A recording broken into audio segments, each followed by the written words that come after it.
இந்த வழக்கினுடைய விசாரணை அதிகாரியான டிஎஸ்பி மனிஷா அவர்களை குறிவைத்து சில ஈஓடபிள்யூ போலீசார் வேலையே செய்யல, போதுமான போலீசார் கிடையாது, அந்த அலுவலகத்துல போதுமான கணினிகள் கிடையாது, அதை தட்டச்சு செய்வதற்கு டைப்பிஸ்ட் கிடையாது, 161 ஸ்டேட்மெண்ட் 2000 பேருக்கு தான் போட்டிருக்காங்க, சொச்சம் பேருக்கு போடலன்னு வெறும் குறையா வாசிக்கிறவங்க, இடி செபியை பத்தி பேசுறவங்க இதை ஒரு வார்த்தை கூட ஏன் பேச மறுக்கிறாங்க? அரசியல், புலனாய்வு, சினிமா, ஆன்மீகம், இலக்கியம், மருத்துவம், வணிகம், மோசடி என எல்லா தகவல்களுடன் தமிழகத்தின் மையப்பகுதியில் இருந்த மாதம் இருமுறை வெளியாகும் நம் அங்குசம் இதழ் உங்கள் இல்லம் தேடி வர ஆண்டு சந்தா ரூபாய் 500 மட்டுமே. தொடர்பு எண் 9488820225. அங்குசம் செய்தி, மக்களுக்கான செய்தி. அங்குசம் நேயர்களுக்கு வணக்கம். நியோமேக்ஸ் வழக்கு விவகாரத்துல கடந்த 21ஆம் தேதி நடைபெற்ற விசாரணையினுடைய தொடர்ச்சியாக ஏப்ரல் 25ஆம் தேதி இந்த வழக்கு மீண்டும் விசாரணைக்கு வர இருக்கு.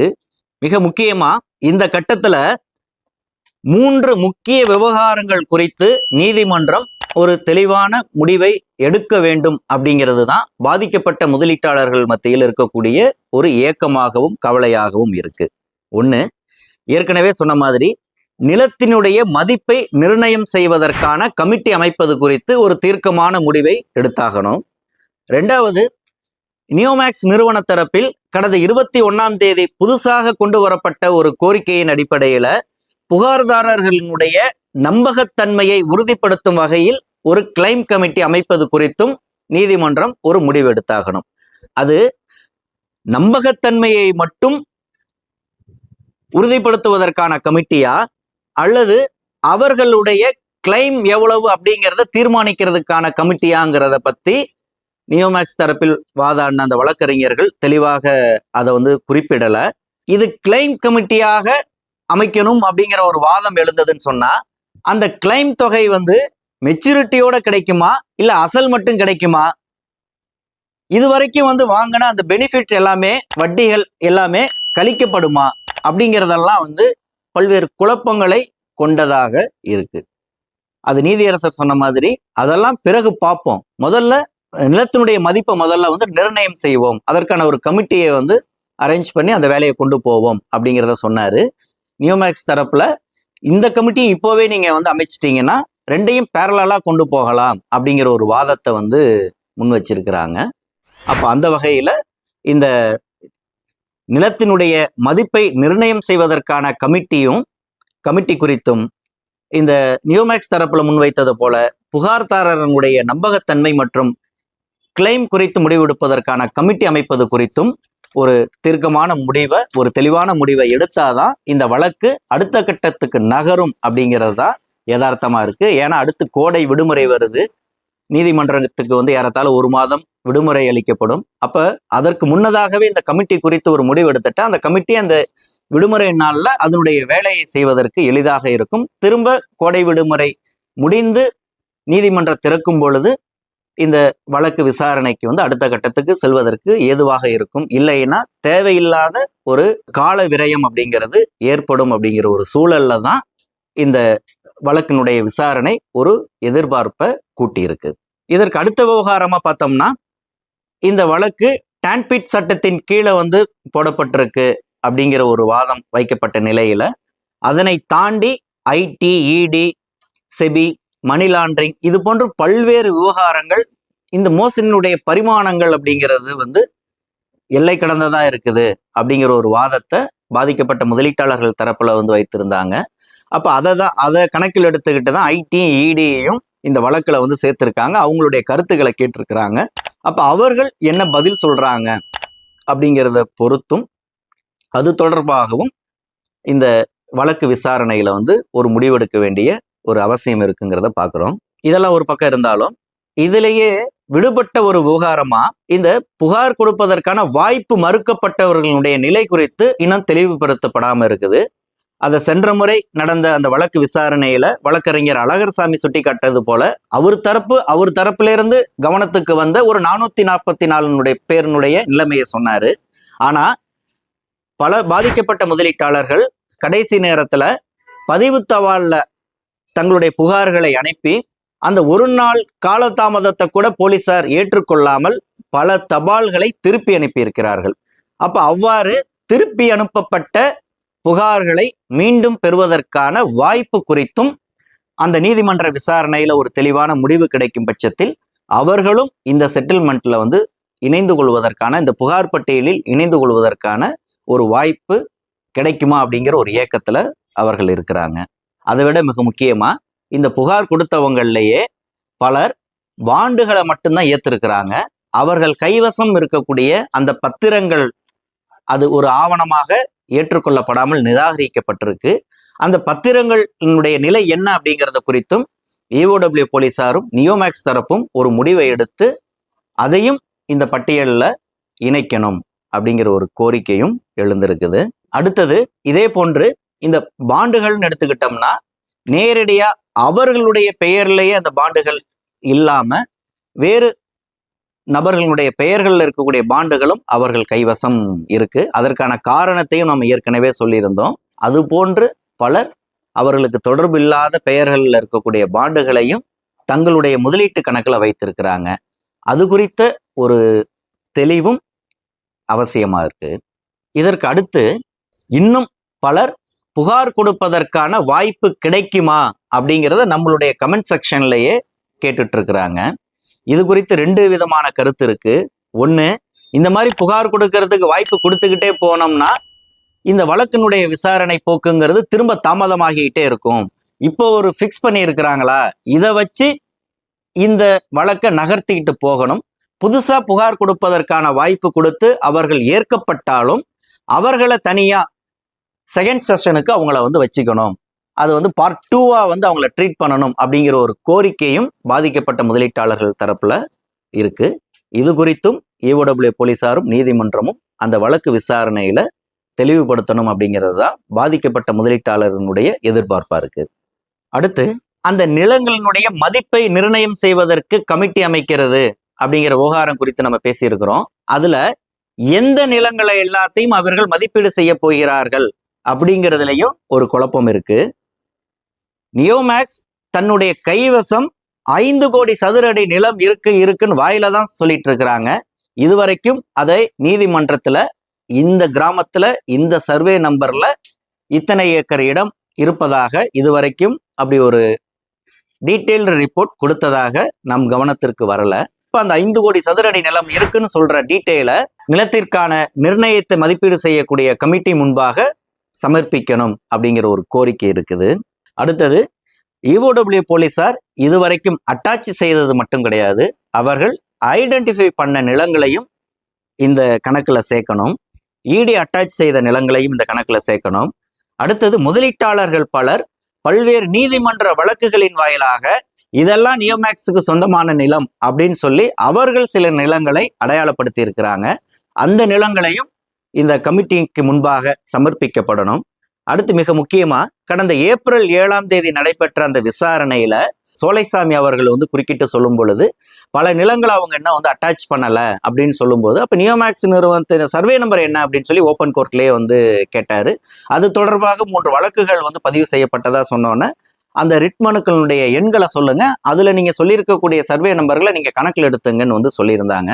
அதுபோல உங்களுக்கு தெரிந்து நியோமேக்ஸ் தொடர்பான நிலங்கள் ஏதேனும் அடையாளம் காணப்பட்டிருந்தால் அதை நீங்க எனக்கு மெமோவா கொடுங்க, நான் அந்த வழக்குல சேர்த்துக்கிறேன் அப்படின்னு சொல்லியிருந்தாரு.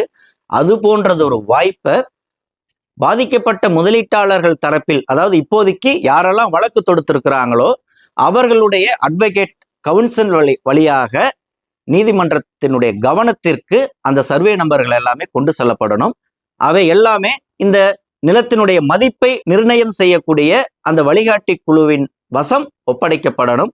அவற்றுக்கும் சேர்த்து அந்த மதிப்பு நிர்ணயம் செய்யப்படணும். அப்பதான் செட்டில்மெண்ட்டுக்கு அது ஈஸியா இருக்கும் அப்படிங்கிற ஒரு வாதத்தை பாதிக்கப்பட்ட முதலீட்டாளர்கள் தரப்புல முன்வைக்கிறாங்க. அடுத்தது நீதிமன்றத்துல தெளிவுபடுத்தப்பட வேண்டிய விஷயங்கள்னு நம்ம இதுவரைக்கும் பேசணும். இதற்கு அப்பால இந்த நீதிமன்றத்துக்கு வெளியே பாதிக்கப்பட்ட முதலீட்டாளர்கள் தரப்புல பல்வேறு குழப்பங்கள் இன்னைக்கு நிலவிட்டு இருக்குது. குறிப்பா பாதிக்கப்பட்ட முதலீட்டாளர்கள் பல்வேறு குழுக்களாக பல்வேறு சங்கங்களாக பிரிந்து தங்களுக்குள் பல்வேறு விதமான கருத்துக்களை பகிர்ந்து கொண்டு அது இன்னைக்கு ஒரு மோதலாக மாறி இருக்குங்கிற ஒரு விவகாரத்தை நாம சொல்லியிருந்தோம். இன்னும் சொல்ல போனா அதுல ஒருத்தரை ஒருத்தர் நீயும் திருடன், நானும் திருடன், அவன் திருடன், அவன் பெரிய திருடன், இது போன்ற அந்த வாதங்களை நாம் கேட்க முடியுது. இந்த இடத்துல நாம் தெளிவாக சுட்டிக்காட்ட வேண்டிய ஒரு விஷயம், EOW போலீசார் கையாளக்கூடிய எந்த ஒரு வழக்கிலையும் இது போன்ற ஒரு நிலையை அவர்கள் கண்டிப்பாக எதிர்பார்த்திருக்க மாட்டாங்க. நியோமேக்ஸ் வழக்கு ஒரு விசித்திரமான ஒரு வழக்காகத்தான் EOW போலீசார் முன்னிலையிலேயே இருக்குங்கிறத தான் நம்ம பார்க்குறோம். குறிப்பா இப்ப பிரணவ் ஜுவலை வழக்கு, இது போன்ற பல்வேறு வழக்குகள்ல சங்கங்கள் இருக்கு. ஆனா அவர்கள் எல்லாமே பாதிக்கப்பட்ட முதலீட்டாளர்கள் அப்படிங்கிற வகையில ஒரு சங்கமாகத்தான் இருக்கிறாங்க. ஆனா இந்த நியோமேக்ஸ் வழக்குல எடுத்துக்கிட்டீங்கன்னா பல்வேறு சங்கங்கள், பல்வேறு பிரிவுகள், பல்வேறு குழுக்கள், அவரவர்களுக்கும் ஒரு நோக்கம், அவரவர்களுக்கு ஒரு தீர்வை முன்வைத்து இதை நகர்த்திட்டு போறாங்க. இந்த இடத்துல நாம் சொல்ல வேண்டியது, பாதிக்கப்பட்ட முதலீட்டாளர்கள் EOW போலீசாரையும் நீதிமன்றத்தையும் சார்ந்து அதனுடைய நடவடிக்கைகளை சார்ந்து இயங்குவதுதான் பொருத்தமானதாக இருக்க முடியும். குறிப்பா ஏஜெண்டுகளை நம்பி எப்படி ஏமாந்து இந்த நியோமேக்ஸ் அப்படிங்கிற வலையில விழுந்தார்களோ அதுபோல மீண்டும் அது போன்ற ஏஜெண்டுகளை நம்பி மீண்டும் மோசம் போகாமல் அவர்கள் விழிப்புணர்வோடு இருக்க வேண்டும் அப்படிங்கிறத தான் இந்த விவகாரங்கள் நமக்கு சுட்டி காட்டுது. இந்த பாதிக்கப்பட்ட முதலீட்டாளர்கள் தரப்புல பல பிரிவினர்கள் இருக்கிறாங்க. உன்னால நான் கெட்டேன், என்னால நீ கெட்டன்னு சொல்லி ஒருத்தவங்களும் எதிரெதிரா பார்த்து குற்றம் சுமத்தி கொள்ளக்கூடிய நிலையில தான் அவங்க இருக்கிறாங்க. அதாவது கஸ்டமருக்கே கமிஷன் கொடுத்த கம்பெனினா அது நியோமேக்ஸ் கம்பெனி தான். அப்ப அப்பா ஒருத்தர் முதலீடு போடுறாரு அப்படின்னு சொன்னா அடுத்து தன்னுடைய பிள்ளை பேர்லையும் மனைவி பேர்லையும் ஒரு முதலீடு போடுறாருன்னா அப்பா ஒரு ஏஜென்ட்டாக மாறி பிள்ளைகள்கிட்டையும் மனைவி பேர்லையும் தனக்கு கீழே அந்த முதலீட்டை வரவு வச்சிருக்கிறாரு. அப்ப இந்த இடத்துல அந்த பையன் அப்பாவுக்கு எதிராகவே புகார் கொடுக்கக்கூடிய ஒரு வாய்ப்பை நியோமேக்ஸ் நிறுவனம் வழங்கி இருக்கு. இன்னும் சொல்ல போனா நியோமேக்ஸ் நிறுவனத்தினுடைய அவர்கள் வகுத்த அந்த சட்ட விதியின்படி யாருமே கஸ்டமர் கிடையாது, எல்லாமே கஸ்டமர் பார்ட்னர்கள் தான்.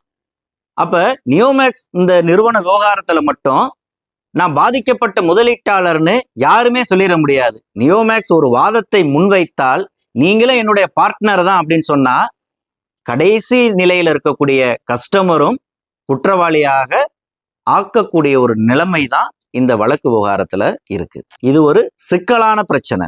அப்ப நியோமேக்ஸ் நிறுவனத்தினுடைய முன்னணி இயக்குனர்கள் அதனுடைய RH போன்ற டாப் லெவல் லீடர்களை தாண்டி அதற்கு கீழாக இருக்கக்கூடிய CH, AH இது போன்று சொல்லக்கூடிய பல்வேறு படிநிலைகள் இருக்கக்கூடியவர்கள் எல்லாருமே அவர்களும் பாதிக்கப்பட்ட முதலீட்டாளர்களாகவும் ஒரு பக்கம் இருக்கிறாங்க.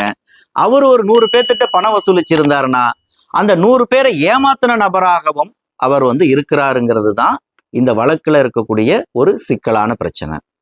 அடுத்து அந்த பாதிக்கப்பட்ட முதலீட்டாளர்களை நீங்க எடுத்துக்கிட்டீங்கன்னா அதுல பல வகை பிரிவினர்கள் இருக்கிறாங்க.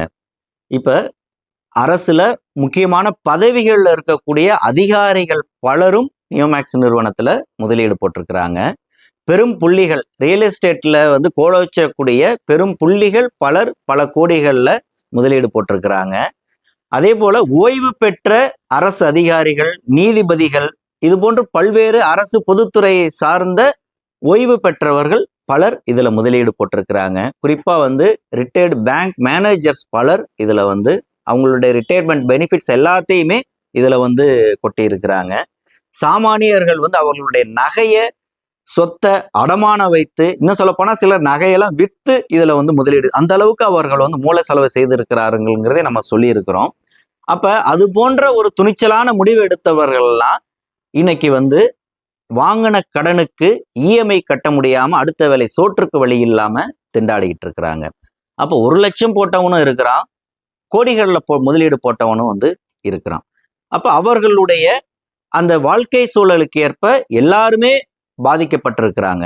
அப்ப அவர்களுடைய அந்த படிநிலைக்கு ஏற்பதான் அவர்களுடைய அடுத்த கட்ட வழிமுறைகளை அவர்கள் பின்பற்றுறாங்க. என்ன சொல்ல போனா இதுல பலர் புகாருக்கே இன்னும் வராம இருக்கிறாங்க அப்படின்னு சொல்றாங்க. அடுத்தது புகார்னு போனோம்னா செட்டில்மெண்ட் கிடைக்காது, நியோமேக்ஸ் நம்மளை பழி வாங்கிறோம் அப்படின்னு நியோமேக்ஸ் நிறுவனத்தினுடைய அந்த மிரட்டலுக்கு பணிந்தும் பலர் இன்னும் புகார் கொடுக்காம இருக்காங்க. இன்னும் பலர் ஏஜென்ட்டுகளை நம்பி புகார் கொடுக்காம இருக்கிறாங்க. அப்ப இந்த சூழல்ல தான் யாரை நம்புவது அப்படிங்கிற ஒரு குழப்பம் இந்த பாதிக்கப்பட்ட முதலீட்டாளர்கள் தரப்புல இருக்கு. அப்ப இந்த பின்னணியில தான் இவர்கள் பல்வேறு குழுக்களாகவும் பல்வேறு சங்கங்களாகவும் ஆளாளுக்கு ஒரு தீர்வு திட்டங்களையும் முன்வைப்பது. அப்படிங்கிறப்ப இவர்களில் யார் பின்னாடி நம்ம போகிறது அப்படிங்கிற ஒரு உச்சகட்ட குழப்பத்துக்கு பாதிக்கப்பட்ட முதலீட்டாளர்கள் ஆளாகி இருக்கிறாங்க. அப்ப இந்த இடத்துல இந்த வழக்குல சங்கங்களுடைய தேவை ஏன் வந்தது அப்படிங்கிற ஒரு கேள்வி நமக்கு எழுது. பொதுவா ஒரு தொழிற்சாலையில ஒரு தொழிற்சங்கத்தினுடைய நோக்கம் என்னவாக இருக்க முடியும்? அந்த தொழிலாளர்களுடைய உரிமைகளை பெற்றுத்தருவதற்கான ஒரு சங்கமாக, அவர்களுடைய உழைப்புக்கேத்த ஊதியத்தை அந்த சம்பந்தப்பட்ட நிறுவன முதலாளியிடமிருந்து பேரம் பேசி வாங்கி தரக்கூடிய ஒரு சங்கமாகத்தான் தொழிற்சங்கங்கள் இருந்துட்டு இருக்குது. அப்ப இந்த இடத்துல நியோமேக்ஸ் நிறுவனத்திற்கும் பாதிக்கப்பட்ட முதலீட்டாளர்களுக்கும் இடையே பேரம் பேசுவதற்கென்று ஒரு சங்கம் அவசியமா அப்படிங்கிற ஒரு கேள்வியும் இந்த இடத்துல நமக்கு எழுது. இந்த இடத்துல சங்கம் அப்படிங்கிறது பதிவு செய்யப்பட்ட சங்கம் அது மட்டும் கிடையாது, நியோமேக்ஸ் தொடர்பாக இயங்கி கொண்டிருக்கக்கூடிய பல்வேறு குழுக்களையும் உள்ளடக்கித்தான் நாம் இந்த விஷயத்தை சுட்டி காட்டுறோம். அப்ப மீண்டும் நம்ம சொல்ல வர விஷயம், EOW போலீசாரையும் நீதிமன்றத்தையும் சார்ந்து அவர்களை நம்பி பாதிக்கப்பட்ட முதலீட்டாளர்கள் பயணிப்பதுதான் சரியானதாக இருக்கும் அப்படிங்கிறது தான் ஒரு யதார்த்தமானது. அடுத்து இந்த ஏப்ரல் 25 நடைபெறக்கூடிய இந்த வழக்கு விசாரணையில இன்னொரு விவகாரமும் தீர்க்கப்படக்கூடிய ஒரு விவகாரமா இருக்கு. அது அந்த ராமச்சந்திரன் கைது குறித்த விவகாரம். அந்த கைதுக்கு பின்னணியில நியோமேக்ஸ் நிறுவனம் தான் இருக்கு அப்படிங்கிறது ஒரு குற்றச்சாட்டா இருக்கு. அதற்கு EOW போலீசார் ஏதோ ஒரு வகையில பணிந்து விட்டார்கள் அப்படிங்கிறதும் ஒரு குற்றச்சாட்டா இருக்கு. இது ஒரு புறம் இருக்க, சிலர் இந்த வழக்கினுடைய விசாரணை அதிகாரியான டிஎஸ்பி மனிஷா அவர்களை குறிவைத்து சில தரம் கெட்ட விமர்சனங்களையும் ஆதாரமற்ற குற்றச்சாட்டுகளையும் முன்வைத்திருக்கிறாங்க.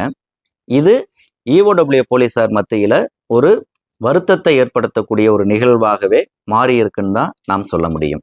அதாவது இந்த வழக்கை முன்னகர்த்தி கொண்டு செல்வதற்கு ஏற்ப EOW போலீசார் விரைந்து செயல்படுவதற்கு ஏற்ப அதில் இருக்கக்கூடிய குறைகளை சுட்டிக்காட்டுவது அப்படிங்கிறது வேறு. ஆனா ஒரு தனிநபர் தாக்குதலாக ஒரு ஆதாரமற்ற குற்றச்சாட்டாக சில விஷயங்களை முன்வைப்பது அப்படிங்கிறது வேறுங்கிறத நாம் இந்த இடத்துல தெளிவுபடுத்திக்கணும். இதை அந்த நீதிமன்ற விசாரணையிலேயே வழக்கறிஞர் ரஜினி அவர்கள் அதை குறிப்பிட்டிருந்தாங்க. இன்னைக்கு இந்த மாதிரி ஒரு தனிப்பட்ட அதிகாரி மீது குற்றம் சுமத்துற மாதிரி அல்லது பொதுவுல EOW போலீசார் வேலையே செய்யல அப்படிங்கிற மாதிரி ஒரு பொது கருத்தை உருவாக்க முனைகிறார்கள். ஆனா EOW போலீசார் அவர்களுடைய வரம்புக்குட்பட்டு வேலையை நடத்திக்கிட்டு வந்திருக்கிறாங்க அப்படிங்கிறது தான் யதார்த்தமா இருக்குது. குறிப்பா இந்த வழக்கினுடைய சிறப்பு விசாரணை அதிகாரி டிஎஸ்பி மனிஷா அவர்கள் இந்த வழக்கை திறம்பட கையாண்டு இருக்கிறாங்க. இன்னைக்கு EOW போலீசாரை பத்தி இவ்வளவு குறை சொல்லக்கூடிய நபர்கள், விமர்சனங்களை முன்வைக்கக்கூடியவங்க, என்னைக்காவது EOW போலீசார் எப்படி வேலை செய்துட்டு இருக்கிறாங்க, அவர்கள் எதிர்கொள்ளக்கூடிய சவால்கள் என்ன மாதிரியான பிரச்சனைகளை அவங்க எதிர்கொண்டுட்டு இருக்காங்கிறத குறித்து யாரும் கணக்குல எடுத்துக்கலன்னு சொல்லிட்டு EOW போலீசார் வேதனை தெரிவிக்கிறாங்க. குறிப்பா இந்த வழக்கிலே நீங்க எடுத்துக்கிட்டீங்கன்னா போதுமான போலீசார் கிடையாது, அந்த அலுவலகத்துல போதுமான கணினிகள் கிடையாது, அதை தட்டச்சு செய்வதற்கு டைப்பிஸ்ட் கிடையாது. இது போன்ற இந்த வழக்கை அடுத்த கட்டத்துக்கு நகர்த்தி செல்வதற்கான போதுமான கட்டமைப்பு வசதிகள் பல இல்லை. அப்ப இது போன்ற கருத்து தெரிவிப்பவர்கள் எல்லாம் பலர் பலமுறை EOW ஆபீஸுக்கு வந்துட்டு போனவங்களா இருக்கிறாங்க. அப்ப அதை பார்த்த பிறகும் கூட ஏன் இவர்களில் ஒருவர் கூட நீதிமன்றத்தில் EOW போலீசாருக்கு போதுமான போலீசார் கொடுங்க, கம்ப்யூட்டர் வாங்கி கொடுங்க, டைப்பிஸ்ட போடுங்க, அப்பதான் எங்க வழக்கு அடுத்த கட்டத்துக்கு நகரும், 161 ஸ்டேட்மெண்ட் 2000 பேருக்கு தான் போட்டிருக்காங்க, 1,000 பேருக்கு போடலன்னு வெறும் குறையா வாசிக்கிறவங்க அதை செய்து முடிப்பதற்கு தேவையான பணியாளர்களையும் அந்த கணினி உள்ளிட்ட கட்டமைப்பு வசதிகளையும் ஏற்படுத்தி கொடுங்கன்னு ஏன் நீதிமன்றத்துல ஒரு வழக்கு கூட அவங்க போடல? இதை பத்தி ஏன் அவர்களுடைய அந்த நீதிமன்ற வழக்கு விசாரணையில இடி செபியை பத்தி பேசுறவங்க இதை ஒரு வார்த்தை கூட ஏன் பேச மறுக்கிறாங்க அப்படிங்கிற ஒரு கேள்வியை EOW போலீசார் வேதனையாகவே முன்வைக்கிறாங்க. அப்ப அந்த ராமச்சந்திரன் கைது விவகாரம் என்ன பின்னணியில நடந்ததுங்கிறது கண்டிப்பாக விசாரிக்கப்படக்கூடிய ஒன்றுதான். அது நீதிமன்றத்தினுடைய எல்லைக்குட்பட்டது. அப்ப இவர்கள் கொடுக்கக்கூடிய அந்த நெருக்கடி காரணமா EOW போலீசாரினுடைய தலைமையகமும் ஏதோ ஒரு வகையில இந்த வழக்கினுடைய விசாரணை அதிகாரியை மாற்றுவதற்கான ஒரு மறைமுகமான வேலைகள் நடைபெற்று இருப்பதாகவும் ஒரு தகவல்கள் வந்துட்டு இருக்குது. அதன் பின்னணியிலையும் நியோமேக்ஸ் நிறுவனம் இருக்குதா அப்படிங்கிற ஒரு சந்தேகமும் இருக்கு. அதாவது நியோமேக்ஸ் நிறுவனத்திற்கு எந்த விதத்திலும் தடங்களை ஏற்படுத்தாத, எல்லாவற்றுக்கும் தலையாட்டிக்கிட்டு போகக்கூடிய வகையிலான ஒரு அதிகாரியை கொண்டு வரணுங்கிறதுக்காக இந்த ஏற்பாட்டை இந்த பாதிக்கப்பட்ட முதலீட்டாளர்கள் மத்தியிலே ஒரு குழப்பத்தை ஏற்படுத்தி இது போன்ற ஒரு முன்னெடுப்பை செய்திருக்குதா? EOW போலீசாரினுடைய தலைமையகத்துக்கு ஒரு மறைமுகமான நிர்பந்தத்தை அவர்கள் ஏற்படுத்தி தருகிறார்களா அப்படிங்கிற ஒரு சந்தேகமும் இந்த இடத்துல எழுந்திருக்குது. இதை எல்லாத்தையுமே எதிர்வரக்கூடிய அந்த ஏப்ரல் 25 நடைபெறக்கூடிய நீதிமன்ற விசாரணை தெளிவுபடுத்தப்பட வேண்டும் அப்படிங்கிறது தான் பாதிக்கப்பட்ட முதலீட்டாளர்கள் தரப்பினுடைய ஒரு கோரிக்கையாக இருக்குது. தொடர்ந்து பேசுவோம். நன்றி.